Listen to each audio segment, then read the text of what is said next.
청주고등학교 1학년 친구들 안녕하세요. 한국사 선생님입니다. 지난 영상에서 우리는 갑신정변의 배경과 전개 과정 그리고 그 영향에 대해서 살펴보았습니다. 갑신정변이 결국 청나라 군대의 개입에 의해서 마무리되면서 조선은 청나라의 내정 간섭을 더욱더 심하게 받게 되었습니다. 이러한 상황에서 벗어나기 위해서 조선은 러시아와 비밀 접선을 통해서 수호통상조약을 체결하는데요. 러시아가 조선으로 진출하는 것을 경계하는 또 다른 세력, 영국이 조선의 거문도를 불법적으로 점령하는 거문도 사건이 발생하면서 조선을 둘러싼 강국들의 이제 경쟁이 좀 더 치열해진 상황을 우리가 지도를 통해서 살펴보았습니다. 이러한 경쟁은 결국 조선 내에서 전쟁으로까지 이어지는데요. 오늘은 학습지 8쪽을 통해서 이 조선을 둘러싸고 열강들, 또 청나라와 일본 어떤 상황에 처해 있었는지, 또 그들의 경쟁은 어떤 결과를 가져왔는지 한번 살펴보도록 하겠습니다. 자, 우선 조선을 둘러싼 청나라와 일본의 경쟁은 날이 갈수록 심해지고 있었는데요. 이모군란도 청나라 군대에 의해서 진압이 됐고요. 갑신정변 역시 청나라의 도움을 받아서 진압을 하게 된 이 민씨 정권은 청나라의 내정 간섭을 더욱더 심하게 받을 수밖에 없었습니다. 그러면서 여기에 덧붙여서 정치적인 면뿐만 아니라 이제 경제적인 면에서는 청나라의 상인과 일본의 상인은 조금이라도 더 자신들의 물건을 팔기 위해서 조선 내에서 경쟁을 하고 있었는데요. 조선을 두고 청나라와 일본은 각각 이렇게 생각을 했다고 합니다. 먼저 청나라, 왼쪽에 그림 보시면 청나라는요, 조선은 천국의 동쪽 울타리와 같아서 조선이 무너지면 청나라도 위협을 받게 된다고 생각을 하고 있었습니다. 어떤 외세의 침략이나 어떤 접근을 막아줄 수 있는 방어선으로 생각을 하고 있었다는 거죠. 그래서 청나라는 기존의 조선이 자신들의 그 신하의 나라였고 자신들의 속국이었다는 이러한 지위를 계속해서 유지하고 싶어 했습니다. 반면에 일본 같은 경우는 오른쪽에 그림 보시면 조선은 일본의 이익을 관철할 요충지이다. 조선을 확보해야만 대륙 진출도 가능하다라고 생각을 하고 있었습니다. 일본은 항상 임진왜란 때도 그랬고요. 대륙으로 아시아의 그 더 넓은 땅으로 중국 땅으로 진출하고자 하는 생각을 마음속에 항상 가지고 있었던 걸로 보이는데요. 그쪽으로 진출하기 위해서 가장 먼저 차지해야 할 지역이 바로 한반도, 조선이었다는 것이죠. 이렇게 조선이라는 땅을 둘러싸고 청나라와 일본이 각각 자신들의 이익을 지킬 수 있는 지역이라고 생각을 하면서 누구도 서로 양보하지 않고 조금이라도 더 차지하고자 하는 경쟁이 발생하게 됩니다. 결국 이러한 경쟁은 전쟁으로까지 이어지는데요. 조선을 둘러싸고 청일전쟁이 벌어지게 됩니다. 이 청일전쟁이 벌어지게 된 계기는요, 우리가 다음 영상에서 살펴볼 동학농민운동 때문이었습니다. 사실 갑신정변 때 청나라와 일본이 텐진조약을 맺으면서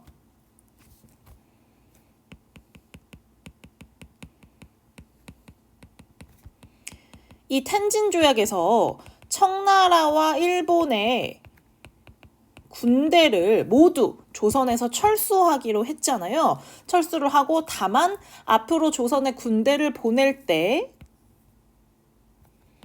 상호 연락을 하자라고 약속했던 것 기억하고 계실 겁니다. 그것 때문에 이 동학농민운동이 일어나자 정부는 다시 청나라의 도움을 요청하거든요.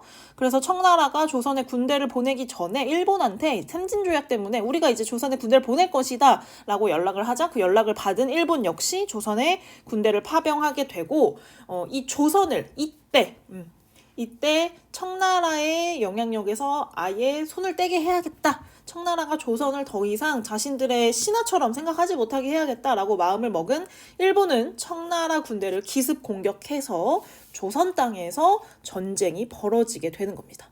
보시면 청나라랑 일본이 싸우는데 전투가 대부분 조선 땅에서 또는 조선 앞바다에서 벌어지고 있는 것 보고 계실 거예요.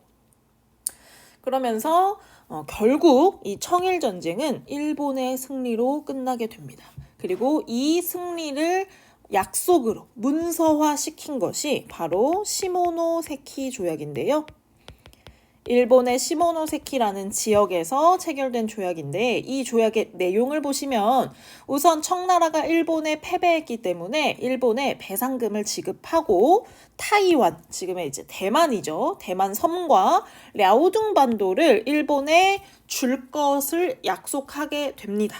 그리고 이때 받은 배상금으로 일본은 그 돈을 어디에 전부 다 투자를 하냐면 산업화와 군비 확장에, 그러니까 군사력에 투자를 하신다고 보시면 되는 거죠. 그래서 군대도 더 수도 늘리고요. 무기도 더 많이 생산하고요. 그래서 군사력을 강화시켜서 일본은 차근차근 제국주의 국가로 한 단계 더 나아갔다라고 볼 수가 있습니다. 반면 청나라는요, 사실 이 제국주의 시기 전까지만 해도 세상의 중심이 자신이라고 생각을 했고 또 주변국들, 조선이나 일본에게 조공을 받는 동아시아의 엄연한 1등 국가였습니다. 1인자였죠. 하지만 제국주의 국가들 앞에서 청나라는 계속해서 패배를 하게 되고 결국에는 자신에게 조공을 바치던 일본에게까지 패배를 하면서 청나라는 이제 옛날에 그 1인자의 모습이 아니라 완전히 종이 호랑이가 되어버린 모습을 볼 수가 있습니다. 또한 열강들, 영국이나 프랑스 같은 서양의 열강들이 청나라를 식민지로 만들기 시작했는데요. 여기 보시면 반식민지화라고 표현이 되어 있는데 이것은 식민지화에 반대했다는 뜻이 아니라 이미 절반 이상은 식민지화가 진행이 되었다라는 뜻입니다. 자, 청일전쟁에서 일본에게 패배한 청나라는요, 이제 조선에 대한 영향력을 상실하게 되었고요. 중국 중심의 동아시아 국제 질서가 해체된 것을 볼 수가 있습니다. 이제 더 이상 아시아에서 1위 국가는 중국이 아니게 되었다는 것이죠. 자, 그러면 이제 조선 입장에서도 이건 굉장히 큰 변화인데요. 사실 조선이 그동안 청나라와 우호 관계를 유지하고 조공책봉 관계를 계속 유지했던 것은 조선에게 어떤 일이 있을 때 청나라가 이제 형님 국가로서 또는 황제의 국가로서 자신을 보호해 줄 것을 기대했던 것이었는데 그랬던 청나라가 일본에게 패배한 것을 보고 이제 조선 왕실에서도 굉장한 큰 충격을 받았고요. 이제 그러면 우리는 어디에 기대야 되냐? 우리를 보호해줄 나라는 어디냐라고 굉장히 혼란스러워하게 됩니다. 그런 와중에 이런 사건이 발생하는데요. 이 시모노세키 조약에서 랴오둥 반도를 일본에게 주게 되었잖아요. 그 랴오둥 반도가 어디냐면 바로 이 지역입니다. 그런데 이 지역이 이제 일본에게 넘어가면 일본이 이제 중국으로 또 진출할 수 있는 아주 중요한 지역이거든요.